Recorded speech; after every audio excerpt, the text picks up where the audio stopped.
오늘 말씀의 제목은 그리스도와 그리스도인이란 제목으로 말씀을 나누겠습니다. 우리는 하이델베르그 교리문답을 통해서 사도신경의 해설을 배워가고 있습니다. 사도신경은 우리의 믿는 바 삼위 하나님에 대한 고백인 것이고, 그 두 번째로 우리는 예수님에 대한 고백을 읽고 있습니다. 그래서 예수님에 대한 고백의 처음에서 예수님의 이름을 통해서 드러나는 것이 무엇인지를 우리는 살펴보았습니다. 예수님은 자신의 백성을 죄로부터 구원하시는 구원주이시다 라는 의미로서 예수님의 이름이 우리 가운데 주어졌다라는 것을 지난 시간에 우리는 들었습니다. 이제 오늘 12주일에서는 예수님의 칭호에 대해서 배웁니다. 성경에서 예수님의 칭호는 여러 가지가 있습니다. 왕, 주인님, 또 구세주, 이런 호칭들이 있어요. 그런데 신약 성경에서 가장 많이 반복되는 호칭은 뭐냐면 그리스도입니다. 우리는 흔히 예수 그리스도, 그리스도 예수 이렇게 자꾸 붙여서 부르기 때문에 이 예수와 그리스도가 각각에 드러나는 특성을 이해하지 못할 때가 많습니다. 하나님께서 쓸데없이 예수님에게 호칭을 많이 붙여준 것이 아니에요. 분명한 이유가 있다는 것이죠. 그리스도라는 것은 공식적인 칭호입니다. 이런 거죠. 제가 가정 안에 있을 때는 저한테 목사님이라고 하지 않아요. 그런데 공적인 자리에 나오면 저는 목사입니다. 그 다른 관계로 서 있는 것이 아니에요. 예를 들어서 쉽게 이야기하면 이재명 대통령이 대통령의 기간인 동안에는 그의 아내도 대통령님이라고 부르는 것이고, 그의 어머니나 그의 친척도 대통령, 공적인 지위로서의 대통령으로 바라봐야 돼요. 그렇지 않고 사적인 관계로 바라보게 되면 대통령 직분이 훼손됩니다. 그래서 우리가 아는 것처럼 역대 대통령들 중에 대통령이 끝나고 나면 자꾸 수사에 몰립니다. 왜냐하면 그의 대통령직을 옆에 사람들이 사적으로 남용했기 때문에 그것에 대해서 수사하게 되고 항상 처벌받았던 것이 우리나라 대통령들의 특징입니다. 공과 사를 구분하지 못하는 것이죠.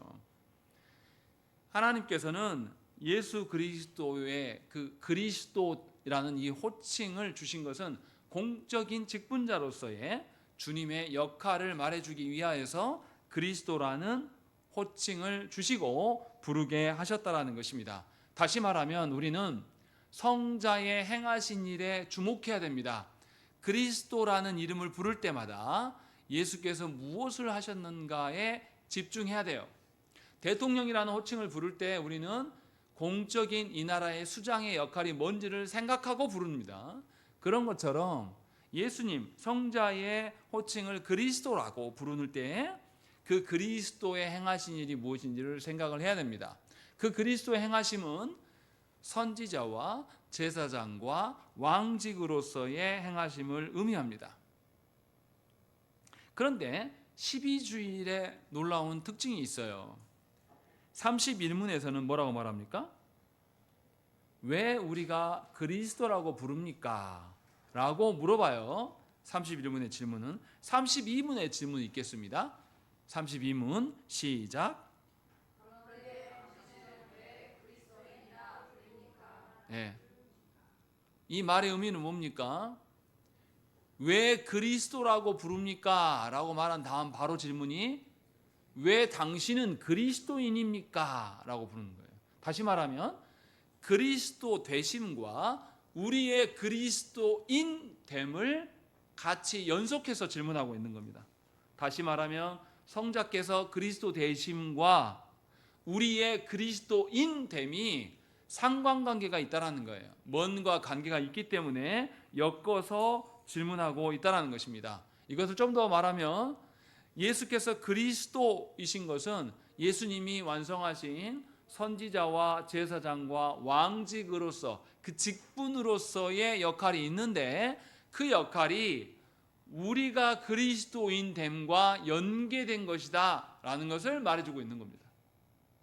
그러니까 예수 그리스도께서 그리스도라고 우리가 부르면 우리는 응당 우리가 누구라고요? 그리스도인이다 라는 것을 알게 해준다는 것입니다. 그럼 오늘 말씀을 통해서 우리는 이 의미를 알아들어야 됩니다. 그럼 이제 하나씩 살펴보십시다. 하나님께서 우리에게 베푸신 많은 은혜 중에 자비하심 가운데 가장 큰 자비 중에 하나라고 생각하는 것은 뭐냐면 하나님께서는 힘이 있고 능력 좋은 자들을 불러서 사용하시는 것이 아니라는 것이에요. 하나님은 매우 비천한 사람들, 무능하고 약한 사람들을 당신의 목적을 위하여서 불러서 이루신다는 것입니다. 여러분들 그렇게 해본 적 있는지 모르겠는데 저는 지금 생각해 보면 저희 아버지가 저한테 많은 것을 알려주기를 원하셨던 것 같아요. 제가 자녀들한테 그렇게 하지 않거든요. 가끔 한번 하는데 저는 토요일마다 아버지한테 항상 그 소리 들었어요. 분명히 그 교회에서 청소를 하는데 구역별로 정해져 있습니다. 구역 이제 2주에는 몇 구역, 다음 주는 몇 구역 이렇게 한 달치가 나와요. 근데 아버지는 항상 이렇게 이야기합니다. 토요일 날 집에서 내가 놀고 있으면 너 교회 집사님들이나 권사님들 청소하러 오면 너도 내려가서 청소해. 불만이었어요. 아니 나는 1구역인데 우리 구역도 아닌데 맨날 시키냐. 그리고 아버지가 교회 차량을 이렇게 세차를 하면 항상 불렀어요. 불러가지고 이거 해라. 그래서 이거 왜 시키지? 하면서 했습니다. 근데 제가 아버지가 돼서 우리 애들한테 제가 청소하면서 야 이거 해 하고 시키면 애들이 잘할까요? 못할까요? 잘 못합니다. 시켜놓고 난 다음에도 꼭 제가 가서 확인해야 돼요. 우리 아버지도 그렇게 하셨겠구나. 무슨 말이냐면 하나님께서 당신 혼자 하시고도 충분해요. 남아 돌아요. 완전하신 분이에요.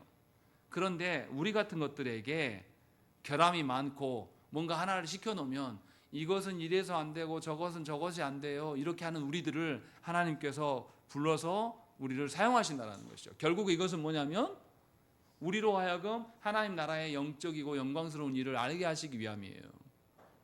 제가 그래서 자녀들한테 가끔 이야기합니다. 제가 청소할 때 저 혼자 할 수 있는 일인데도 일부러 일거리를 만들어서 자 기현이 희연이 이거 한 줄씩 닦어. 아니면 오늘 아침 경우에도 아침에 일어나서 했으면 야 물티슈 한 잔씩 끊어와. 나가서 테이블하고 의자 4개 테이블 하나씩 닦아라. 시킵니다. 그리고 했으면 제가 가서 확인해요. 왜냐하면 교회에 섬기는 일이 뭔지를 하나씩 몸으로 체득하게 하기 위해서 이게 뭔지를 알려주는 거죠. 그런 것처럼 하나님께서는 우리를 활용하십니다. 우리를 활용하시는 것이 하나님 입장에서는 매우 불편한 일이고 귀찮으신 일이에요. 그런데도 불구하고 하나님은 우리를 불러서 사용하시려고 하신다는 것이죠. 그런데 문제는 뭐냐면 우리의 태도예요. 우리는 하나님이 불러주심을 굉장히 불평합니다. 아니 내가 이것도 하고 저것도 하는데 바빠 죽겠는데 하나님 또 이것도 하라고? 이런 식으로 바라보는 분들이 많아요. 특히 교회 일에 대해서 내가 직장생활하고 먹고 사는 힘도 바쁜데 우리 목사님 이것도 시킨다. 그런 분들은 저는 안 시킵니다. 제가 이제 하나님과 같지 않기 때문에 저의 한계인 거죠.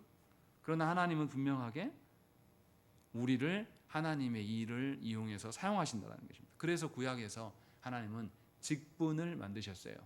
구약에 선지자와 제사장과 왕의 직분을 제정하시고 그 일들을 하나님이 스스로 하시는 것이 아니라 부족하고 자격 없는 것들을 부르셔서 그들에게 그 일을 수행하도록 명령하셨습니다. 그래서 하나님은 이 직분자를 세울 때 하나님의 능력까지도 그들에게 베풀어 주셨어요. 할 수 있도록 그들에게 능력을 주셨어요. 그 능력을 주시는 행위를 뭐냐면 기름 부음 받은 것이다 라고 이야기해요. 하나님의 능력을 주시는 것, 그렇게 해서 그것을 기름 부음 받았다라고 이렇게 말씀하셨다는 것이죠. 그렇게 함으로 말미암아서 직분자는 물론이고 공동체의 직분자는 공동체를 위해서 존재하지 않습니까? 이 직분자가 자신의 사적으로 자신의 직분을 더럽히면 공동체 전체가 타락하게 돼요. 그렇지 않고 직분자의 헌신과 수고로 인하여서 공동체 전체가 하나님의 언약 백성 될 수 있도록 하나님께서 지키셨다라는 것입니다. 이것이 하나님께서 우리를 관계 맺으시는 방식이에요. 하나님은 이 일을 갑작스럽게 하신 것이 아닙니다. 하나님은 아담과 하와를 창조하시고도 아담에게 생육하고 번성하여 이 땅을 정복하고 다스리라고 말씀하셨어요. 다시 말하면 아담은 하나님의 대변자로서 하나님의 말씀의 원리로서 선지자로서 이 땅 안에서 하나님의 말씀의 질서를 세우라고 하나님이 명령하셨습니다. 또한 피조물 가운데서 하나님의 그 거룩하고 아름다움을 세우는 제사장으로서 피조세계 가운데 하나님을 찬양하고 경배하는 일에 몰두할 수 있도록 하나님께서 명령하신 거예요. 또한 정복하고 다스림으로 인하여서 아담과 하와를 왕과 여왕으로서 하나님의 이름으로 피조세계를 다스리도록 하나님께서 불렀습니다. 그런데 우리의 조상 아담과 하와는 하나님이 주시는 그 직분을 멸시했습니다. 하나님 주신 직분을 거절했습니다. 하나님을 떠나서 독단적으로 살기를 원한 것이죠. 그래서 하나님 주신 사명에 이들은 실패했어요. 그러면 하나님이 그만하실 법도 한데 하나님은 아담과 하와가 타락하자마자 그들에게 찾아오셔서 여전히 실패한 자들에게, 하나님의 일들에 대적하는 자들에게 하나님의 거룩한 일을 맡기고 싶어 하셨다는 것입니다.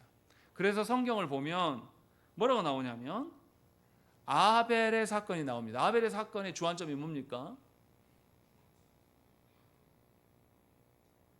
가인과 아벨 사건의 주된 사건의 내용이 뭐예요?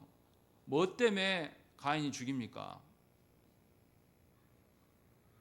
예배하는 일 때문에 문제가 생겨요. 아벨은 예배를 잘 드립니다. 다시 말하면 아벨은 하나님이 명령하신 제사장으로서 바르게 서 있어요. 그런데 가인은 그렇게 하지 않습니다. 노아도 그렇습니다. 노아도 하나님의 거룩의 개념으로서 노아의 방주를 지어요. 또 멜기세덱도 어떻습니까? 하나님의 제사장이라고 아예 명시를 합니다. 욥도 그래요. 욥은 어떻게 합니까? 욥은 자기 자녀들이 뭔가 잔치를 벌이고 나면 반드시 뭐 했습니까? 그 다음 날 그들의 죄를 사하는 제사를 하나님께 올려드리는, 그래서 제사장으로서의 모습이 어떤 것인가를 분명하게 드러내 보입니다. 또 하나님은 아브라함을 부르셨어요. 아브라함을 불러서 하나님의 뜻이 무엇인지를 그 땅 가운데 보이는 자로서, 다시 말하면 선지자로서 하나님께서 사용하시고, 모세 또한 어떻습니까? 이방 땅 애굽에 가서 하나님의 뜻이 무엇인지를 선언하는 선지자로서 모세를 부르신 거예요.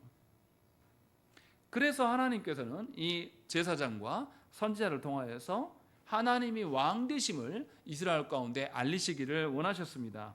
그런데 이스라엘 백성들은 하나님의 왕됨을 거절했어요. 그리고 인간 왕을 원했습니다. 그런데도 하나님은 기꺼이 그들에게 인간 왕을 주셨습니다. 그래서 다윗과 같은 왕이 나타나고 하나님의 다스리심이 얼마나 찬란하고 아름다운 것인가를 보여주십니다. 그러니까 생각을 해보세요. 하나님께서 사람을 통하여서 선지자와 제사장과 왕직을 담당하게 하시니까 순종하지도 않고, 또 순종하고 타락하고 완전히 망조든 애들이 별짓을 다 해요. 그런데도 하나님은 다시금 그것들을 복원하시고 다시 기회를 제공하시고, 그래야지만 겨우겨우 다윗과 같은 왕이 한 명 나온다는 거죠. 그러니까 하나님이 일을 줬는데, 일을 맡겼는데 개판을 치는 겁니다. 개판을 치는 상황 속에서 가서 또 수습을 해요. 수습을 하면서 하나하나 가르칩니다. 이렇게 생각하면 돼요. 우리 아이 키우면 돌 지나가면서 이제 엄마 젖을 떼고 뭐 먹습니까? 이유식 먹어요. 이유식 먹을 때 어떻습니까? 처음에는 먹여주겠죠. 계속 먹여줍니까? 어떻게 해요? 이제 네가 먹어라 하면서 숟갈을 주워주고 먹으라. 그러면 어떻게 됩니까? 먹는 게 많습니까? 발라놓는 게 많습니까? 발라놓는 게 훨씬 많아요. 그러면 한 번 얘 밥 먹이려면 어떻게 하죠? 그렇게 밥 먹고 나면 얼마나 먹겠어요? 조금 듣고 나머지 다 발라버리잖아요. 그러면 이 치워야 되죠. 이 애새끼 또 목욕시켜놔야죠. 목욕시키면 또 배고프다 그래요. 이 짓을 계속 반복하는 겁니다. 그래서 애 키우는 게 힘들어요. 그렇게 해야지만 그 다음에 어떻게 됩니까? 이제 숟가락 하나씩 이제 사람 노릇 조금 하는 거. 그 사람 노릇 아직 한 것도 아니죠. 겨우 지먹거리 지 입에다가 안 흘리고 넣는 거. 이것도 사람은 오래 걸려요. 이런 식으로 하나님께서 우리에게 직분을 주셔서 행하시는 것은 이와 같다라는 거죠. 절대로 하나님이 편하고 좋아서 우리를 직분자로 부르신 게 아니에요. 착각하시지 말라는 거예요. 교회의 직분자는 그런 겁니다. 그런데 우리는 교만해서 뭐라고 생각합니까? 누가 직분자 된다고 생각해요? 우리들끼리 딱 보니까 돈 많네, 리더십이 있네, 많이 배웠네. 성경에서 능력이 있고 힘이 있고 뭐 권세가 있다고 해서 그 사람들이 직분자라서 온전히 섰습니까? 그런 사람이 있습니까? 오히려 사울이 어땠습니까? 사울은 아름답다고 그랬어요. 그리고 백성들보다 키가 머리만큼 더 있다고 그랬어요. 누가 봐도 왕감이에요, 왕감. 근데 세워놨더니 어때요? 세워놨더니 이거는 왕이 아니에요, 왕이. 거의 미친놈 수준으로 나라를 망가뜨린다는 것이죠. 윤석열처럼. 그렇게 하는 거죠. 그 꼴사를 하나님 다 보셔요. 그리고 누구도 인정하지 않았던, 심지어 지의 아버지까지, 이세까지도 아들 내오라니까 내놓지 않은 그 아들을 하나님께서 사용하셔서 왕으로 만드십니다. 왕 만들 때도 그냥 안 만들어요. 오랫동안 신음하게 만들고, 그리고 나서 왕으로 세워놓으니까, 왕으로 세웠는데 잘했습니까? 우여곡절 끝에 왕이 됐는데, 왕이 돼서 이제 뭐예요? 천하를 호령하게 되고, 거의 이제 정복정전 끝날 때쯤 되니까 어떻게 해요? 이제 여자를 밝히게 되고, 이렇게 변질되는 것이죠. 그리고 또 그 왕이 자녀를 잘 양육하지 않죠. 그래서 아들끼리 서로 죽이고 또 간음하고 또 그렇게 하고, 그런 과정들을 보여준단 말이죠. 시궁창이에요, 시궁창. 그런데 하나님은 이런 과정을 통하여서 우리를 하나님 나라의 도구 되게 하시기를 원하셨어요. 그런데 총체적인 난국에 빠졌습니다. 이제 하나님 앞에서 돌이킬 수 없는 지경까지 모든 것이 우리가 타락하게 된 것이죠. 그래서 하나님은 그 다음 방편으로서 그 너희가 완수하지 못한 그 직분의 일을 완성할 자를 보내시겠다라고 말씀하시는 것이 메시아입니다. 메시아는 히브리어인데 이것을 헬라어로 전환하면 뭡니까? 그리스도가 되는 거예요. 그래서 하나님께서는 누군가 특별한 직분을 주시기로 원하실 때에 그 사람에게 기름 부음을 통하여서 하나님이 선별한 분이다라는 것을 보여주시고, 그것을 통하여서 그 직분이 구별되고 능력이 주어지는 것을 우리에게 알려줍니다. 이처럼 하나님은 전능하시지만 우리를 세우실 때에 하나님의 백성들이 날마다 하나님의 뜻 안에서 행하기를 기뻐하시면서 우리의 꼴사를 봐주시는 것이죠. 그렇게 해서 우리를 부르시고 준비시키신 겁니다. 그래서 구약의 선지자는 하나님의 말씀을 전하는 일을 맡았습니다. 오해하지 말으셔야 돼요. 자꾸만 말씀을 전하는 자에게 이렇게 묻는 분들이 있어요. 목사님, 우리 애기 나중에 어떻게 될까요? 우리 애기 무슨 과 가면 좋을까? 이렇게 물어보는. 선지자는 하나님의 일을 말하는 자이지 앞날을 맞추는 무당이 아니에요. 성경을 보면서 그렇게 생각하는 분들이 있습니다. 선지자가 예언한다라고 했을 때 그 예언의 의미는 뭡니까? 하나님의 계획을 알려주는 것뿐이지 앞일을 맞추는 개념이 아니에요. 그래서 선지자는 하나님의 말씀을 대신 전하는 자일 뿐입니다. 목사의 설교도 하나님의 말씀을 대신 전하는 것이지 목사가 지어낸 말을 하는 것이 아니에요. 그래서 목사가 설교를 잘하냐 못하냐는 것은 하나님의 뜻을 잘 반영하느냐에 못하냐의 문제인 것이지, 우리가 보기에 애화를 잘 들고 우리가 보기에 웃기고 감동을 주는 거, 이런 거 아무 중요하지 않습니다. 분명히 다른 것을 말하고 있는 것이죠. 그래서 선지자를 통하여서 하나님께서는 교회가 율법을 잘 깨달아서 죄를 회개하고 하나님 앞에 살아갈 수 있게 하시기 위해서 하나님은 선지자를 세워놓으시죠. 그리고 하나님은 그래서 하나님의 말씀을 듣지 않는 이스라엘 백성들에게 끊임없이 선지자를 계속 보내셨습니다. 멈추지 않으시고 이 일을 시행하셨다는 것입니다. 그리고 제사장은 어떻습니까? 제사장은 하나님을 예배하고 경외하는 일에 헌신하는 사람이에요. 그런데 제사장은 특이한 게 있습니다.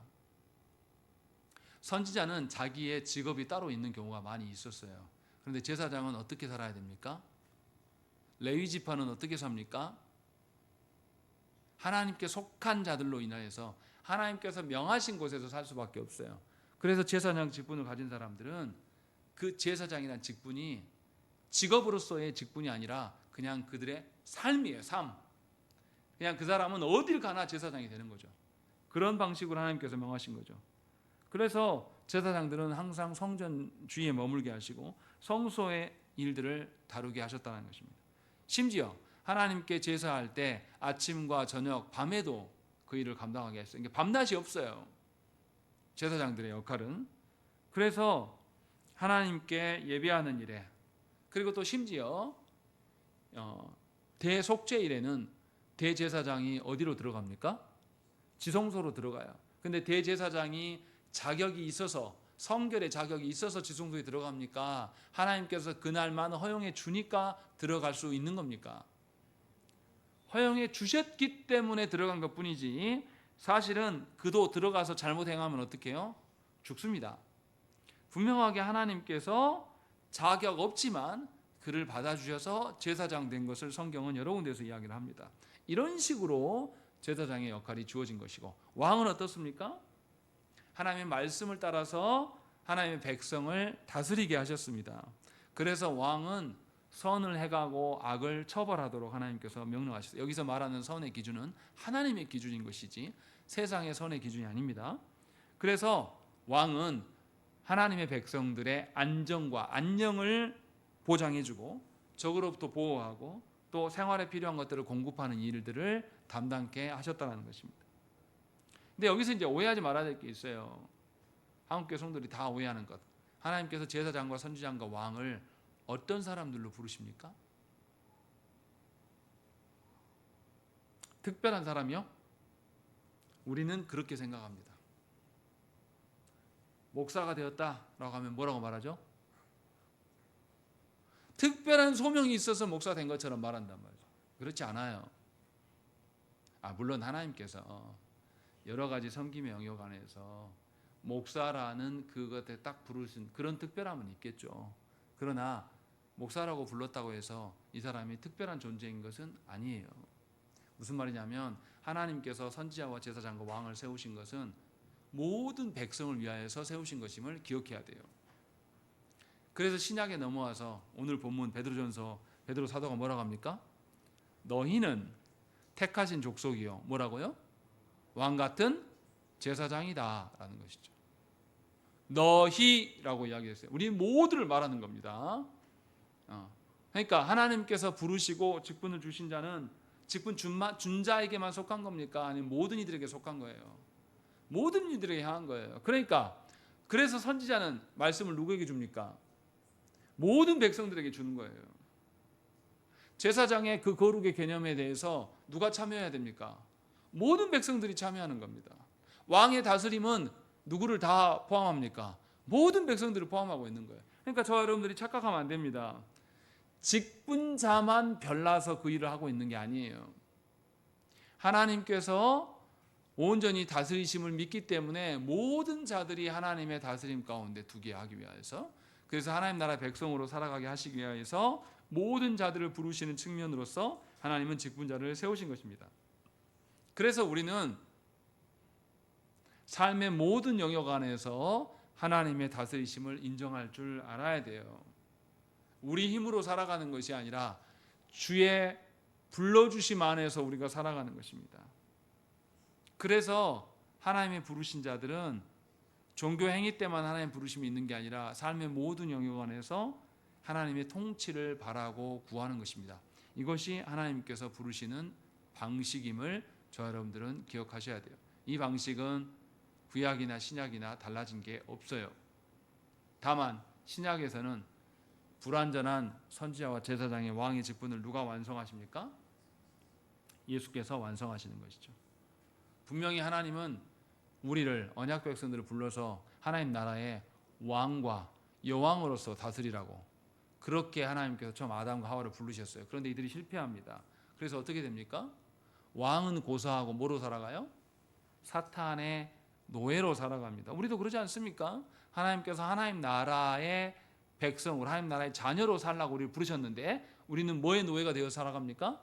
세상의 돈의 노예, 세상의 죄의 노예, 세상의 가치의 노예가 되어 있습니다. 그래서 교회로 부르셨는데 우린 교회로 안 살아가요. 계속 세상 노릇만 하고 있는 겁니다.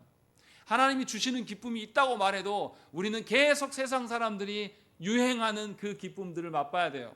남들이 고기 먹으면 고기 먹어야 되고, 남들이 20평대 살다가 30평으로 가면 나도 30평대 살아야 되고, 안 그러면 막 눈물 흘리고, 남들이 이 정도의 차급 이상을 사면 우리도 사야 되는 것이고, 이게 우리의 실태라는 거죠. 하나님의 어떠하심 속에서 살지 않아요. 그런데 분명하게 우리의 그러함을 잘 아셔서 주님은 당신의 아드님을 보내셨습니다. 우리 스스로 할 수 없음을 너무나 잘 아셔서 당신의 아드님이 우리의 모든 것을 대신하셨어요. 그러면 우리는 그 아드님의 행하심 속에서, 그 아드님 안에, 인격 안에서 우리는 하나님의 어떠하심을 봐야 되는 거예요. 그래서 예수님의 인격과 사역이 너무나 중요한 겁니다. 예수님이 무슨 말을 하시고 무슨 생각을 하시고 무슨 일을 행하셨는가를 살피는 것이 우리가 살아가는 방식이에요. 그래서 31문에 뭐라고 말합니까? 한번 읽겠습니다. 시작.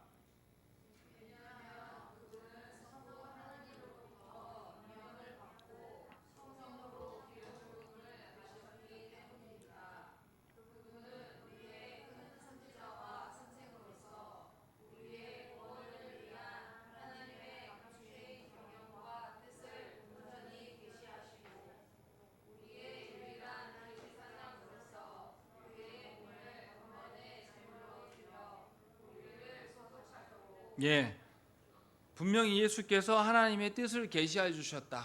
또 단번에 구속의 일들을 성취하셨다라는 것을 말씀해 줍니다. 그렇게 해서 성자께서 우리의 선지자이며 제사장이며 왕이시라고 말씀을 하고 있어요. 그래서 우리를 대신하여서 그리스도께서 이 일들을 감당하셨습니다. 하나님께 드릴 수 없는 우리가 예수로 말미암아서 드려질 수 있게끔 하신 것이죠. 그래서 예수 그리스도께서는 우리를 위하여서, 우리를 대신하여서 당신의 사역을 수행하셨습니다.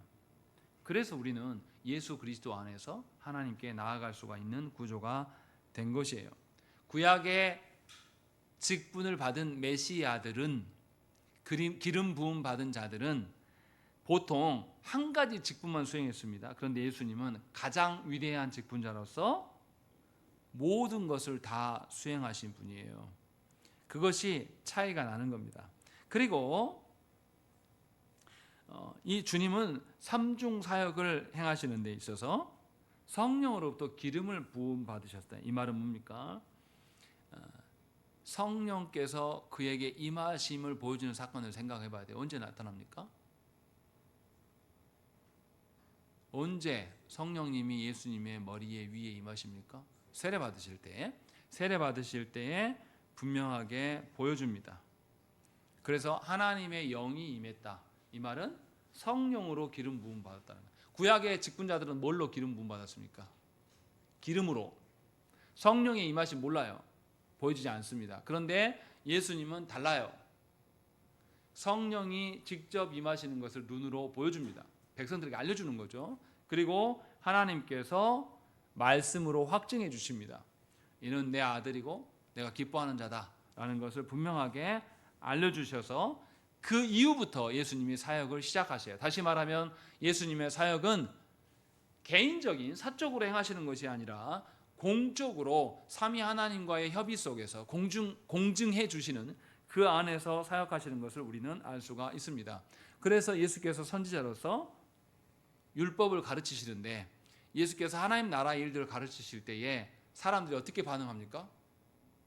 그가 누구이길래, 그가 무슨 권세로 이런 말씀을 가르치는가? 라는 멘트가 나타나요. 다시 말하면 예수께서 말씀을 가르치시는데 전에는 보지 못했던 엄청난 권세로 가르치시는 것을 이 사람들이 느꼈다라는 겁니다. 그 이야기를 하고 있는 거죠. 다시 말하면 예수께서 말씀을 가르치시면 전에 자기들이 말씀을 들었어도 한 번도 경험하지 못했던 성부 하나님의 크기와 깊이와 그 놀라움을 이들이 알게 되는 것이죠. 그래서 예수께서 더 온전한 계시를 보여주셨다라는 거죠. 교리문답을 보십시오. 네 번째 줄 보세요. 뭐라고 되어 있습니까? 네. 온전히 계시하셨다. 그냥 계시하신 게 아니라 온전히 계시하였던 점에서 구약의 선지자들과 다르시다라는 거죠. 구약의 선지자들은 계시하였음에도 불구하고 그 뜻을 압니까 모릅니까? 본인도 모르는 경우가 많아요. 에레미야 선지자가 하나님께서 에레미야 선지자에게 이스라엘 왕들에 가서 뭘 전하라고 합니까? 나라 망할 거야. 그러니까 회개해 라고 하니까 왕들이 어떻게 해요? 아, 저놈 입 좀 다물게 해라.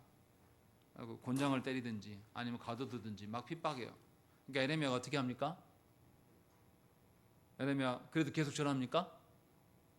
이제 그만 전하고 싶어요. 하나님. 안 전합니다. 그러니까 어떻게 되죠? 말씀이 자기 가슴을 타는 듯이 계속 누른단 말이죠. 그것을 깨닫고 다시 전합니다. 그러니까 에레미야도 하나님의 뜻을 전하지만 그 뜻에 순종하는 데 있어서는 실패했을 수도 있어요. 잘 몰랐을 가능성이 굉장히 높아요. 그러나 예수님은 온전히 계시하셨다는 점에서 다른 분이다라고 설명하고 있어요. 그래서 우리는 누구 안에서 말씀을 봐야 됩니까? 그리스도를 통하여서 하나님의 말씀을 봐야 돼요. 내 멋대로 보는 것이 아닙니다. 우리는 성경 어떻게 봅니까? 내 입장에서 보잖아요. 예수께서 말씀하신 것을 근거로 성경을 보려고 하지 않아요. 내 입장에서 성경을 봐. 그래서 한국교회에서 잘 통하지 않습니까? 돈 없는 사람들은 성경 보면 뭐만 보여요? 돈. 실패한 사람들은 성공. 자녀 없는 사람은 자녀 낳는 거. 이런 것만 보인단 말이에요. 그래서 수십 년을 예수 믿었어도 뭐합니까? 하나님이 이 땅이 아니라 하나님 나라를 우리에게 주시겠다고 한 것을 소망하고 그리는 것이 아니라 우리는 뭔 문제로 고심합니까? 이 땅 문제로 다 고심해요. 아무리 하나님 어쩌고 저쩌고 해도 내 육신이 아프면 필요 없어요. 예수 교회 안에 있어서 잘 믿는 줄 알았는데 저 사람에게 질병이 찾아와요. 그러면 뭐라고 말합니까? 하나님 원망합니다. 기가 막히게 노르신 거죠. 사실은 속인 거예요. 오전 설교대로 말하면 그 사람이 누굽니까? 세상이에요. 세상. 교회 안에 들어와 있는 세상. 세상으로 살아간 것이에요. 그러나 예수님은 우리의 그런 한계를 아셨기 때문에 온전한 선지자로서 그 모든 것을 보여주십니다. 요한복음 5장 24절 말씀에 보면 뭐라고 되어 있냐면 내가 진실로 진실로 너에게 이르노니 내 말을 듣고 또 나 보내신 이를 믿는 자는 영생을 얻었고 심판에 이르지 아니하나니 사망에서 생명으로 옮겼느니라 라고 말씀하는 거예요. 분명하게 예수만이 사망에서 생명으로 옮길 수 있는 말씀을 주신다라고 이야기하는 거예요. 구약에 사람 선지자가 전한 것은 한계가 있었음을 분명히 아셔야 되는 것이고 또 히브리서 기자는 뭐라고 말하냐면 잘 들어보십시오. 히브리서 1장 1절과 2절 말씀에 옛적에 선지자들을 통하여 여러 부분과 여러 모양으로 우리 조상들에게 말씀하신 하나님이 이 모든 날 마지막에는 아들을 통하여 우리에게 말씀하셨으니 이 아들을 만유의 상속자로 세우시고 또 그로 말미암아 모든 세계를 지으셨느니라 라고 말씀합니다. 뭐 말하고 싶은 겁니까? 구약에서는 수많은 선지자를 통해서 하나님 말씀하셨는데 이제는 그의 아들로 말미암아서 말씀하셨고 그 말씀으로 인해서 우리가 만유의 상속자가 되었고 하나님이 창조심도 안다라고 이야기하는 거예요. 그러면 누구의 말씀만 있으면 돼요? 그리스도의 말씀만 있으면 되는 거예요. 다시 말하면 그리스도께서 모든 계시의 종결자가 되는 겁니다. 그래서 우리는 다른 기적을 보지 않아요. 그래서 예수님의 행적을 기록하는 이 지금 성경으로 완성된 이 복음이면 충분해요. 다른 게 필요하지 않습니다. 그런데 이단들은 지금 한국교회에 들어와 있는 사람들 중에 많은 이단적인 태도를 갖고 있는 사람들은 뭐합니까? 온누리교회 뭐예요? 사도행전 영어로 뭐라고 말합니까? 액츠. 사도행전 몇 장까지 있습니까? 28장까지. 종결됐어요. 더 안 붙여. 끝났어요. 근데 액츠 몇 장을 쓴다고요? 29장을 쓴다고 나불나불 거리는 거예요. 분명히 히브리서 성경에서 히브리서 기자는 뭐라고 말하냐면 예수 그리스도로 말미암아서 우리가 하나님 나라의 상속자가 되었고 하나님이 창조되심이 이미 입증됐다. 다른 말씀이 필요하다, 필요치 않다. 필요치 않은 거예요. 완전히 종결됐다고 말하는 겁니다. 그런데도 놀라운 것은 뭐냐면 어떤 기적을 일으키는 사람이 내가 성경을 다시 써. 이거 믿어 하면 사람들이 어떻게 해요? 따라간다는 거예요. 변승우 씨가 성경 지가 다시 쓴다 그러잖아요. 그래서 그런 큰 믿음 교회에 있는 이름 붙어 있는 교회는 가지 마세요. 큰 믿음 교회의 이름을 바꿨어요. 사랑하는 교회인가로 이름 바뀌었어요. 이거 다 이단입니다. 사랑하는 교회라고 이름 붙어진 교회가 의심하셔야 돼요. 있으면 저것들 성경 다시 쓰는 애들 하면서 아셔야 된다는 것이죠. 안타까운 것은 뭐냐면 이단들만 그런 게 아니라 한국의 연예인들이 가장 많이 다닌다는 온누리 교회도 액츠 29를 하고 있어요. 또 합동 측의 교회들도 버젓이 교회 걸어놓습니다. 성경은 예수 그리스도로 인해서 완성이 됐어요. 더 이상 계시가 필요하지 않습니다. 그런 예수께서 선지자직을 완성하셨어요. 다른 걸 찾으면 안 됩니다. 그래서 예수님의 선지자직을 분명히 세상이 사람이 말하는 선지자와 다른 것임을 우리는 구별해야 합니다. 두 번째로 제사장으로 이 땅에 오셨습니다. 말씀을 찾아보시죠. 말씀을 찾아서 읽는 게 더 빠르겠습니다. 히브리서 7장의 말씀 보겠습니다.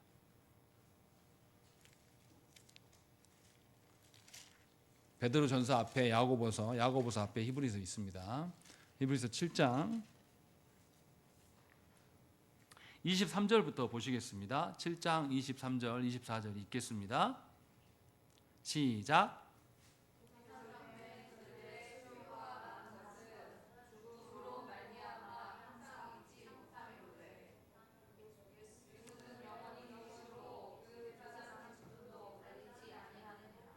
여기서 갈리지 아니한다는 게 뭡니까? 갈리지 않는다.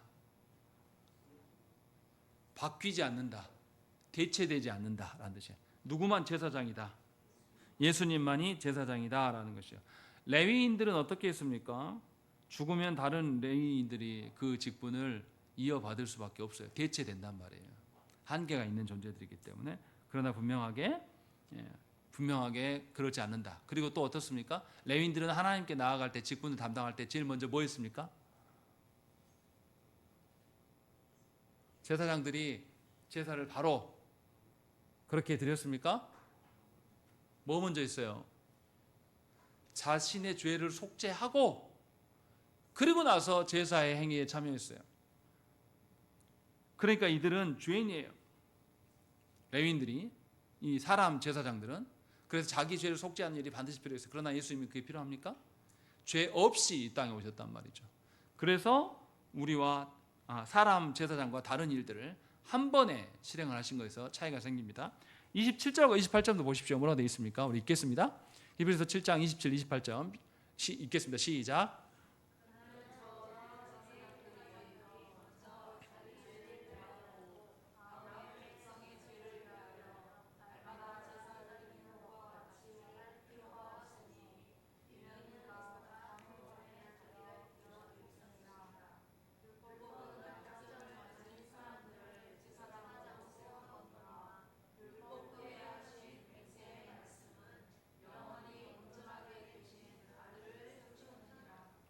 분명하게 죄 없는 대사장이심을 말씀하고 있고, 또 그리스도께서는 자기 자신을 위한 것이 아니라 다른 사람들이 자신을 위하여서 제사할 수 있도록 그 길을 여셨다라고 말씀하고 있어요. 그리고 그리스도의 사역이, 제사장으로서 사역의 특이한 점은 뭐냐면, 다른 제사장들은 뭘로 하나님께 제사를 드렸습니까? 다른 짐승의 피로 제사를 드렸습니다. 그러나 예수께서 제사장이 되실 때에 제물이 필요합니까? 필요하지 않습니까? 필요하지 않아요. 왜요? 예수님이 본인이 어린 양 되시기 때문에. 그래서 예수님은 제사장이시면서 제물이십니다. 그런 점에서 우리가 준비할 게 없어요. 예수 그리스도만으로 족할 수 있다는 것입니다. 그래서 예수님의 그 죄사함은 완벽한 것이에요. 또 예수님이 제사장으로서 사역은 이것만 하는 게 아닙니다. 예수님 지금 어디 계십니까? 하나님 보좌 우편에 앉아 있어요. 거기서 뭐 하십니까? 우리 위하여서 기도하셔요. 우리가 성부께 나아갈 수 있는 길을 계속 열어놓으신 거예요. 우리가 형편없이 살아도 예수께서 그 길을 보장해 주신다라는 것이죠. 그래서 우리는 기도할 수 있어요. 기도할 때 우리는 누구와 만납니까? 예수께서 지금 성부 우편에 앉아서 성부께 나아가는 길을 열어놓으셨어요. 그러면 우리가 기도할 때 누구를 만납니까? 성부와 임재한다라는 거예요. 그래서 구약 백성들의 기도의 한계와 신약 백성이 예수 그리스도의 이름으로 기도한 것은 전혀 다른 차원의 일이 되는 겁니다. 무슨 말씀인지 이해되십니까? 우리는 직접적으로 예수 그리스도를 통하여서 성부께 나아갈 수 있는 길이 확보된 자들이에요. 구약의 백성들은 그렇게 할 수 없었어요. 반드시 성전에 나아가서 제사장들을 통하여서 그렇게 해도 불완전한 상태. 이게 구약 백성들의 입장이란 말이에요. 그런데도 구약 백성들은 어떻게 했습니까? 하루에 몇 번씩? 하루에 3번씩? 어디를 향해서? 성전을 향해서 기도했어요. 우리는 성전을 향할 필요가 있습니까? 없습니까? 그럴 필요 없어요. 성전 아니어도 돼요. 왜요? 예수님으로 말미암아서. 그런데도 기도하지 않을 수 있냐 이 말이죠. 그런 상황인데 구약의 백성들보다 기도 안 하고 어떻게 백이냐 이 말이죠. 그게 예수님의 제사장직이에요. 예수님의 제사장직을 이해하면 우리도 달라져야 되지 않겠습니까? 그럼 예수님의 왕직을 생각해 보십시다. 예수님의 왕직은 언제 이루어집니까?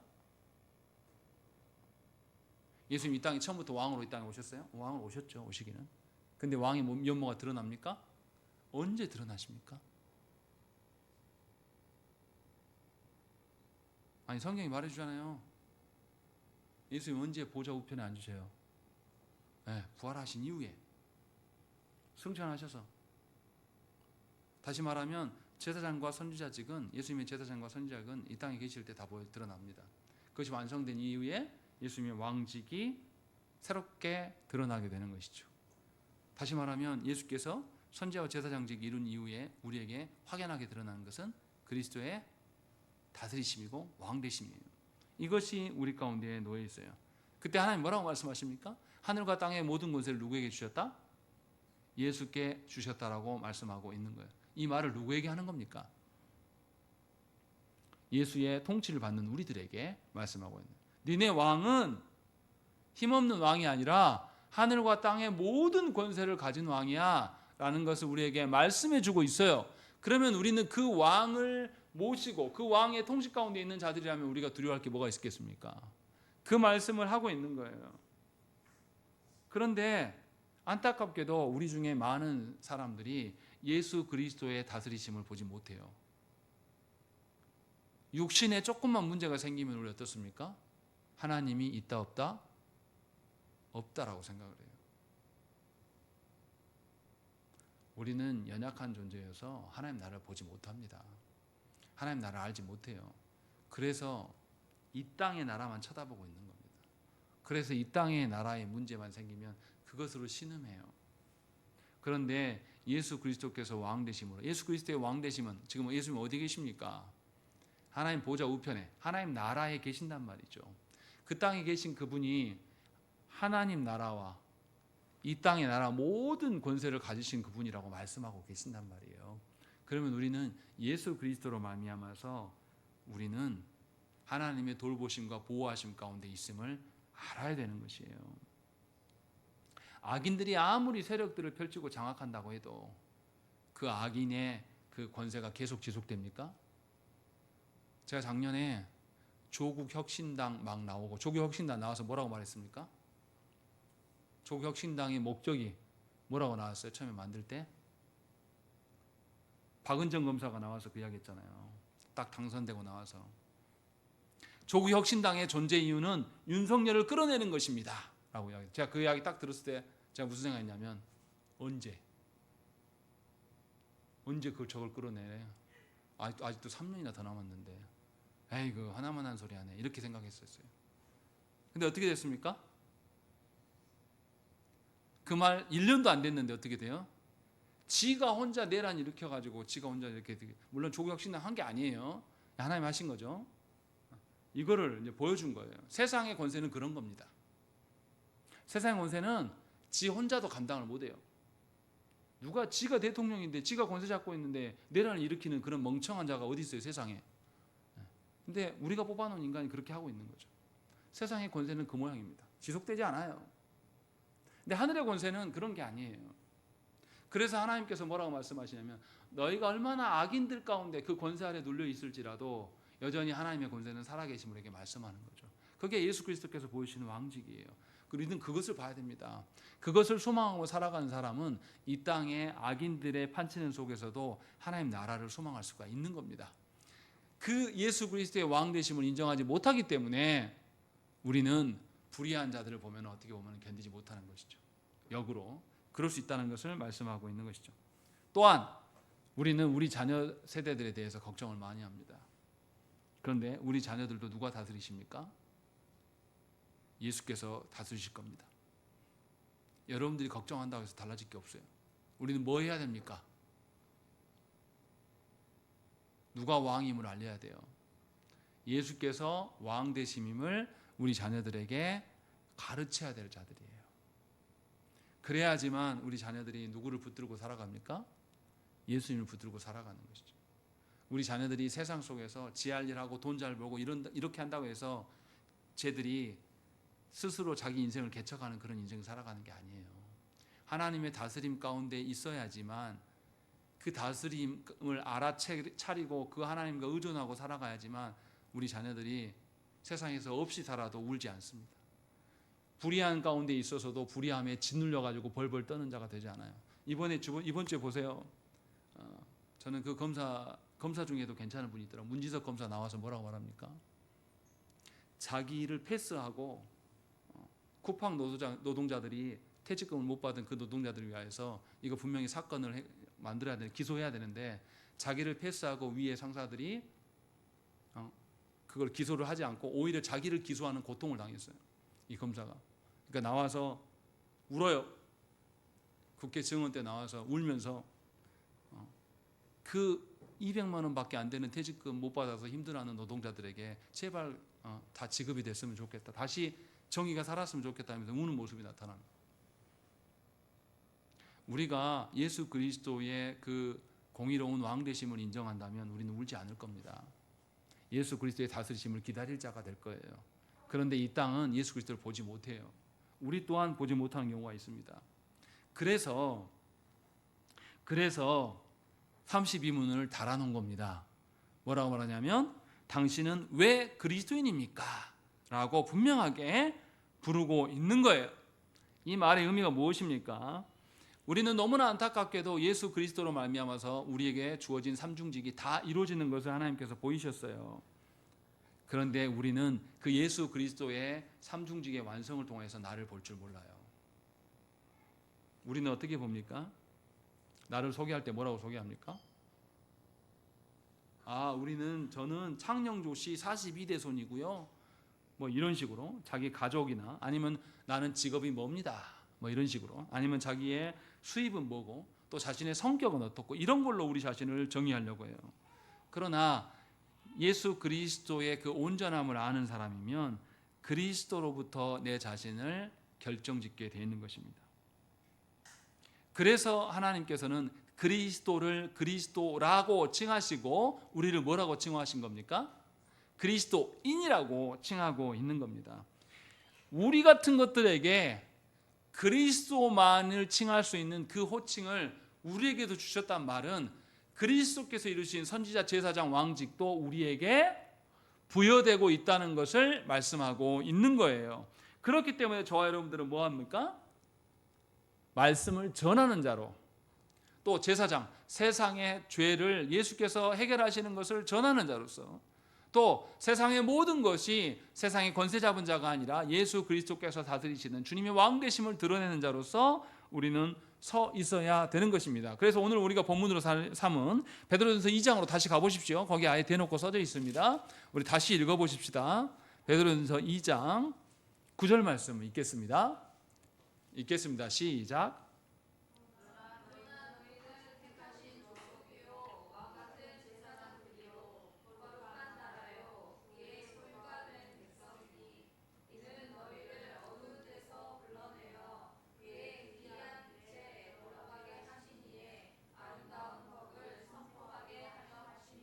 예, 우리에게 뭘 하라고 하셨다고요?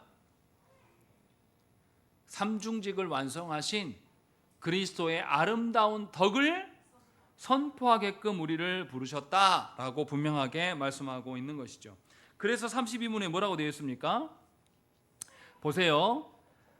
왜냐하면 내가 믿음으로 그리스도의 지체가 되어 그의 기름 부음에 참여했기 때문에 나는 그리스도인입니다 라는 것이죠. 다시 말하면 그리스도께서 이루신 선지자, 제사장, 왕직을 우리도 이어받아야 됩니다, 이 이야기를 하고 있어요. 그래서 뭐라고 합니까? 나는 선지자로서 그의 이름에 증인이 됩니다. 두 번째, 나는 제사장으로서 나 자신을 감사의 산 제물로 주님께 드립니다. 세 번째, 또한 나는 왕으로서 이 세상에 사는 동안은 자유롭고 선한 양심으로 죄와 마귀에 대항하여 싸우고 이후로는 영원히 그와 함께 모든 피조물을 다스릴 것입니다 라고 언급을 하고 있어요. 우리 같은 것들에게 그리스도의 제사장 직분, 그리스도의 선지자의 직분, 그리스도의 왕직을 우리에게도 부여하셔서 그 일에 동참하라고 하나님께서 명령하시는 거예요. 다시 초두의 말씀대로 돌아가 보십시다. 하나님께서 우리에게 제사장직, 선지자직, 왕직을 부여하시는 것은 누구의 불편함이에요? 하나님의 불편함입니다. 그래서 하나님은 그 우리의 미련함과 완수하지 못할 것을 아셔서 그 일들을 누구로 말미암아 완성케 하셨어요? 예수님으로 완성케 하셨단 말이에요. 그러면 이제 완성됐으니까 우리가 이 예수님의 제사장과 선지자과 왕직을 행할 때마다 우리는 누구에게 의지하면 됩니까? 예수님께 의지하면 되는 거예요. 내가 하는 것이 아니라 예수께서 이루신 것에 의존하면서 그것을 근거로 인하여서 내가 선지자로 살아가면 돼요. 예수께서 행하신 것을 근거로 인하여서 그것을 근거로 우리가 제사장으로 살아가면 되는 것입니다. 예수 그리스도께서 왕 되셨기 때문에 내가 왕의 권한이 있다라는 것을 찾게 되는 겁니다. 그것이 그리스도인이라고 분명하게 하이델베르그 교리문답에서 우리에게 말씀하고 있는 겁니다. 여러분들은 하나님 나라의 삼중직으로 부르셨어요. 여러분들은 말씀을 전하는 자이고, 여러분들은 의를 전하는 자이고, 여러분은 하나님의 다스림 가운데 놓여 있음을 인정하는 자로 분명히 하나님께서 부르고 계신다는 것입니다. 다시 말씀드립니다. 그리스도께서 모든 것을 이루심으로 우리의 하나님 되심을 드러내셨어요. 그런데 그 그리스도라는 이름을 누구에게도 주셨습니까? 우리에게도 주셔서 우리는 그리스도인으로서 살아가는 자입니다. 그래서 여러분들은 세상일 수가 없는 거예요. 그래서 여러분들은 그리스도를 닮아가고 그리스도와 함께 살아가는 자들인 것입니다. 함께 기도하시겠습니다.